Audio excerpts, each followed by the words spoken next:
Assalamualaikum warahmatullahi wabarakatuh. Perkenalkan, nama saya Indah Nurrohmah, Prodi PAI, NPM 17010100219. Nah, pada pertemuan kali ini kita akan membahas tentang sejarah masuknya Islam di Indonesia. Jadi, sejarah masuknya Islam di Indonesia itu ada 3 teori yang mengemukakan.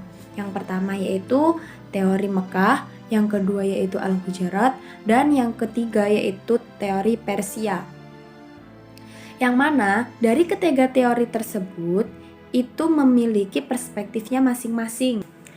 Nah, sejarah masuknya Islam di Indonesia. Kita akan membahas yang pertama, teori pertama yaitu teori Mekah. Teori Makkah itu mengatakan bahwa masuknya Islam ke Indonesia adalah langsung dari Mekah atau dari Arabnya langsung. Nah, proses ini berlangsung pada abad pertama Hijriah atau abad ke-7 Masehi. Tokoh yang memperkenalkan teori Mekah ini adalah Haji Abdul Karim Amrullah atau Hamka, yaitu salah satu ulama besar yang ada di Indonesia ataupun sastrawan. Beliau sangat terkenal di Indonesia.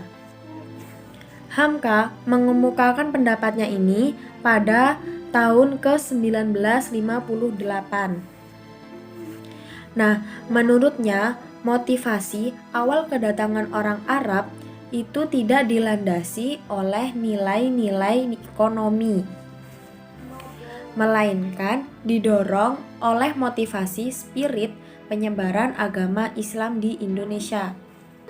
Nah, sejarah masuknya Islam di Indonesia yang kedua yaitu teori Al-Hujurat, yaitu teori yang mengatakan bahwa proses kedatangan Islam di Indonesia berasal dari Hujurat pada abad ke-7 Hijriah atau abad ke-13 Masehi.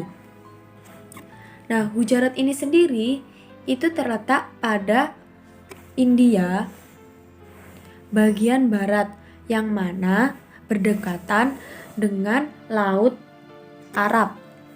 Nah, adapun tokoh yang mensosialisasikan teori Hujurat ini yaitu berasal dari mahasiswa atau sastrawan Belanda. Adapun tokohnya itu bernama J.P. Nepel yang mana dia dari Universitas Leiden pada abad ke-19.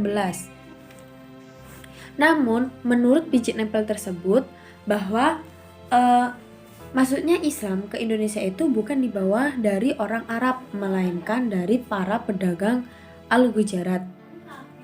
Nah, kemudian teori yang terakhir atau teori yang ketiga dari pembahasan kita yaitu teori Persia.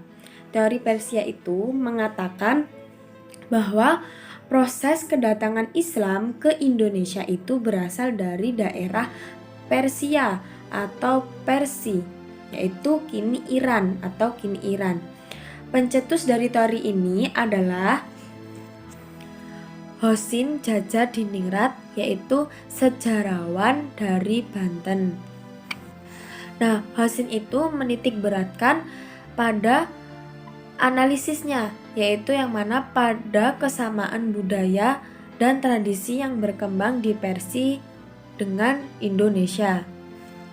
Nah, tradisinya itu antara lain seperti tradisi 10 Muharram atau Asyura sebagai hari suci kaum Syiah atas kematian Husain bin Ali, cucu Nabi Muhammad SAW. Itu saja yang bisa saya sampaikan. Untuk pertemuan selanjutnya, kita akan belajar tentang kerajaan-kerajaan Islam di Indonesia. Kita nantikan video yang selanjutnya. Saya akhiri. Wassalamualaikum warahmatullahi wabarakatuh.